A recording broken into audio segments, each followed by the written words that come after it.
Hi there, welcome to Recap City. Today, I am going to share a 2009 fantasy, action, thriller, and adventure movie titled Daybreakers. Warning, spoilers ahead. Enjoy watching. The movie is set in the year 2019. The first scene starts with a little girl who writes a letter describing how unhappy she is with the fact that she will never change or grow up, and it's making her sad and see no reason to live anymore. She leaves her house to watch and wait for the sun to rise, and as she looks up, we can see her yellow eyes. She's a vampire. As soon as the sun touches her skin, her entire body burns and turns to nothing. During the day we can see that the world is empty. It all started in 2009 when a plague caused by an infected bat turned most of mankind into vampires. As the human population is dropping, researchers are directing their full effort to look for blood substitutes, which is the only way to keep the vampire population fed. But a small group of vampires is fighting for human rights since humans are being hunted and farmed. The world comes alive again as the night falls. Vampire populations go on their normal lives, hanging out or going to work like humans used to do. There are also vampires begging for blood that threatens a random citizen. He's electrocuted by the policeman for it. Meanwhile, driving his car and taking the subway for work is Edward Dalton, a hematologist that works in an important blood supplier and pharmaceutical company named Bromley Marks. After passing through high security at the building entrance, Edward passes by a room with machines that farm humans, which he hates, before going to his lab. He has been working trying to find a blood substitute. Unfortunately, he has not been successful, and his latest try is also a failure. Afterward, he has a meeting with his boss, Charles Bromley, his lab partner Christopher Caruso, a commissioner, and an army officer. The commissioner informs them of the result of the conducted experiment on the effects of blood deprivation on a death row inmate that was selected for the study. Complete degeneration of the brain's frontal lobe is the result of a lack of human blood consumption. The years are getting longer is its first sign. The subject quickly deteriorated into something with no rationality or emotions, a Nosferatu-like creature. They named this creature Subsiders, and they are quickly becoming a huge problem in the streets. Without the blood substitutes and only 5% of the human population to hunt and farm, they worry that they will all become Subsiders. Bromley cuts in to end the meeting. He then takes Edward to a private meeting in his office. Edward was served a coffee mixed with blood, but he feels disgusted and ignored it. Bromley tells him his story that vampirism cured him when he used to have cancer. But his daughter runs away because she refuses to turn into a vampire.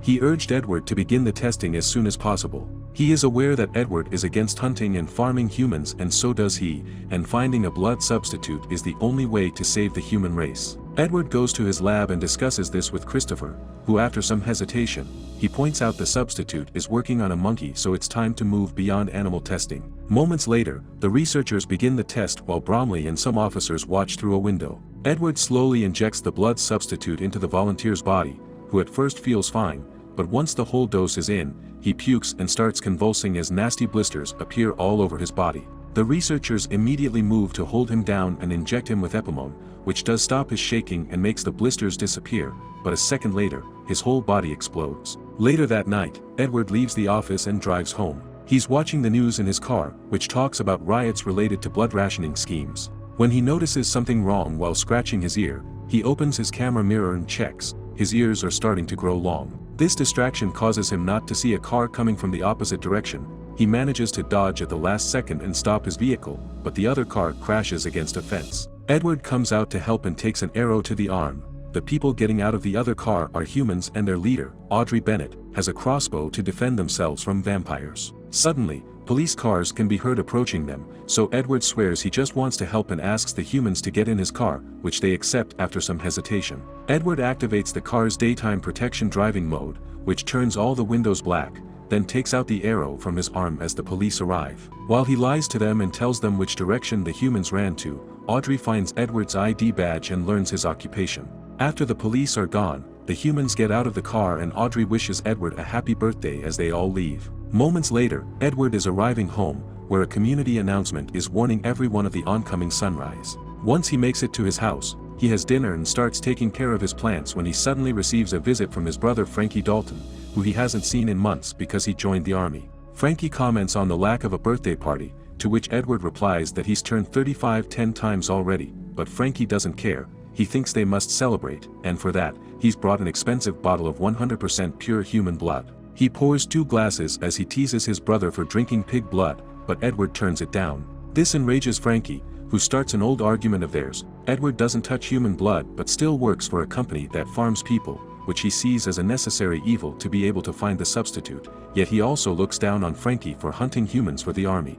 Edward suddenly grabs the blood bottle and starts pouring it down the drain, but Frankie takes it from him and smashes it against the wall before trying to leave. He can't, however, because a subsider gets in his way. The creature enters the kitchen and starts licking the blood off the walls, then moves onto the glass on the table.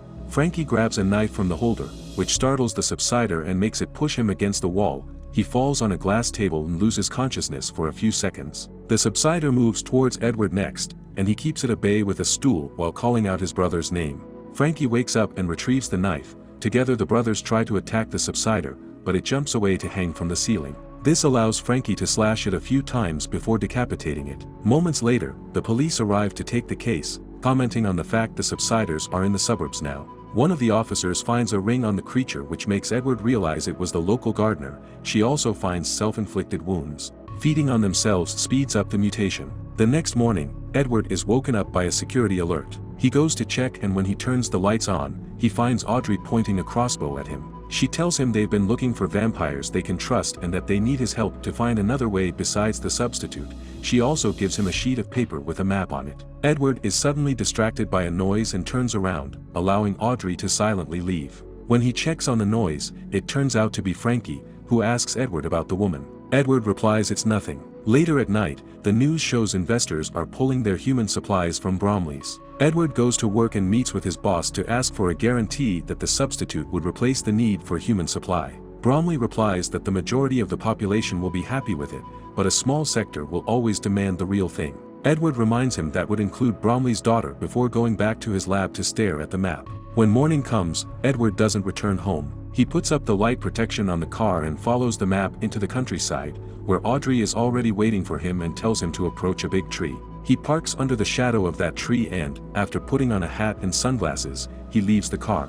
Always being careful not to step into the light, he approaches an old man, Lionel Elvis Cormack. This man used to be a vampire, yet he's human now. Edward wants to know how, but they're interrupted by Audrey coming closer, held at gunpoint by Frankie. Edward wants to stop him, but Frankie won't listen, and an army backup is already arriving. Audrey pushes Frankie into the sunlight, joins the men to escape and take Edward's car because the soldiers have already opened fire and destroyed Lionel's vehicle. They are chased and shot as they drive away, which creates holes in the car's dark protection. At first, Audrey manages to cover them with her hands, but they become too many, and the camera is shot as well, so Edward can't see ahead. Lionel takes over the wheel so he can see the road through a hole and Edward can hide from the light. When they reach a dingy bridge, Lionel drives as fast as possible to cross it safely, but the military truck is too heavy and the bridge breaks under it, causing the truck to explode. The rest of the backup is left behind without a way to follow. After night falls, they park next to a river, and Lionel tells Edward his story. He used to work on daylight modifications for cars and had one of the first shops in town that made them. Daylight driving is amazing because there are no other people around, but it can also be dangerous for the driver. That's what happened to Edward. He wasn't feeling well because he hadn't been fed, so he accidentally crashed the car against the river fence. The crash ejected him from the car, and he caught on fire before falling into the river. When he came out of the river, he was human again. Lionel and Audrey want Edward to recreate these conditions safely. Back at the company, Bromley's staring at some pictures of his daughter when Frankie arrives to see him. Bromley congratulates him on having reported what happened and tells him that if Edward returns immediately, no formal charges will be laid. Frankie accepts to do anything Bromley asks of him. Meanwhile, Edward and the humans are back in his car, driving to their safe house. Edward can't stop staring at Audrey's neck. When she notices this and his pointy ears, she cuts her hand and pours some blood into a cup for him to drink. He refuses at first, but Audrey needs to know the other humans will be safe around him, so he accepts the cup and drinks it. A few hours later, they make it to an old vineyard, where Edward meets other humans including Jarvis, who is leading a group of rescuers to find more humans. After entering the house, he also meets Senator Wes Turner, a vampire politician in favor of protecting human rights and finding a cure. After briefly cutting to Bromley watching how one of his machines has lost all its humans and his researchers taking out a body, we are shown a coffee stand at the subway station, where a man complains about his coffee not having enough blood. The employee tells him that 5% is as much as she's allowed to serve, but the man won't take no for answer. He steals a blood bag and when breaking it, he splashes everyone around him, sending them into a frenzy. The people riot and attack the coffee stand to steal more blood, causing the police to arrive to electrocute them into submission. The next morning, at the vineyard, Edward takes some blood from Lionel to run some tests while he asks him some questions about how he felt the day he became human. Edward thinks maybe the only way to treat the blood is inside the body, controlling the daylight burn. Some hours later, when he leaves the lab to take a break, most humans move away from him. Audrey comes and tells him they may fear him but still think he can help. Edward confesses he didn't want to turn, but Frankie betrayed him and turned him anyway. It's then that Edward notices the fermentation tanks, and after Audrey confirms they're airtight, they go to look at them from inside. The tanks have air extractors that would allow them to put out the fire, and Edward decides to use them for their experiment, so they start working on the necessary modifications. Later, in the middle of the night, we see Jarvis Group on the road taking a convoy of rescued humans to the vineyard, including Bromley's daughter Allison. When a shot gets them a flat tire, they're forced to stop their cars. They get out with their weapons ready, but the army is surrounding them, and after a short shooting exchange, all humans are knocked out. Allison manages to contact the vineyard before she falls unconscious too, so when Frankie takes the walkie-talkie from her hands, they use it to track the call and find the location of the vineyard. At the vineyard, all the humans are grabbing their things and getting into their cars, ready to follow Senator Turner to his safe house. But Edward wants to stay behind because there won't be another chance to recreate the experiment, so Lionel and Audrey decide to stay behind as well and help. Back at Bromley's, Allison wakes up in her father's office and grabs a knife as he arrives to see her. Allison begs for her friends' lives. Bromley says he is happy to see her but, as he hugs her, admits he can't do anything for her friends. Allison pushes him away and runs to the door, but she's knocked out by a soldier as Bromley realizes his daughter has stabbed him. When morning comes to the vineyard, the experiment is ready to start. Audrey will watch the monitors while Lionel will stay in the tank with Edward, who has the heart monitor connected to his chest and is covered by a wet blanket. The process is simple. They open a hole in the tank to let the sunlight burn Edward, then they use the air extractor to turn off the fire. The first two tries are a failure, but they let Edward burn longer for the third, and this time it works. Edward manages to become human again. Their happiness is interrupted by the army arriving to raid the place, but they avoid getting caught by hiding in a wine barrel. We cut to the company again, where Frankie is visiting Bromley, who is being treated for his wound. Bromley asks Frankie to do something for him, and Frankie leaves the room to see Allison in her cell. She still doesn't want to be turned, but Frankie goes ahead and bites her anyway. Back in the vineyard, the trio leaves their hiding spot after making sure it's safe. Edward goes outside and is amazed by the sunlight touching his skin without burning while Lionel retrieves an old car of his. Meanwhile, in the company, Bromley sees how all of his machines are empty now before checking on his daughter, who is not drinking her blood rations. Bromley enters the cell and discovers she's biting herself, which will mutate her.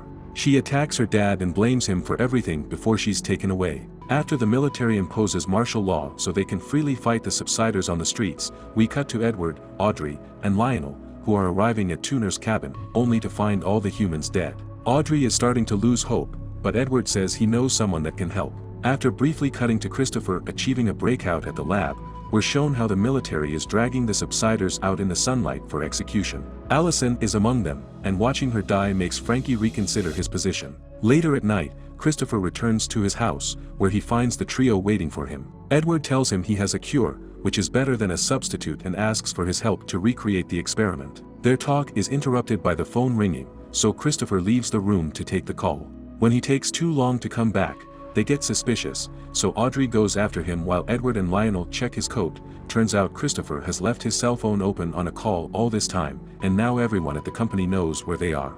The army suddenly arrives and Audrey is knocked out and captured, but Lionel and Edward manage to escape using the subwalk tunnels. They decide to hide in an old abandoned garage, where they're attacked by a subsider. Frankie arrives then and shoots the creature before noticing his brother has become human, making him confess he only turned him because he didn't want to see him die. He admits he made a mistake and now he wants to help, but when Lionel comes closer, his thirst gets the better of him and he jumps on the human to bite him. Edward grabs him and pushes him off Lionel. He's ready to shoot his brother but stops himself when he notices something. Moments later, we see Edward willingly entering the company building, setting off the alarms with his human condition. Security catches him and takes him to Bromley's office, who currently has Audrey bleeding on a chair and is drinking her blood. Edward tells him he regrets everything and wants to be a vampire again, upsetting Audrey with his betrayal. Bromley shows him they've finally found a substitute, so he doesn't need Edward anymore and calls him a coward. Edward says Bromley is a coward too because he couldn't turn his daughter.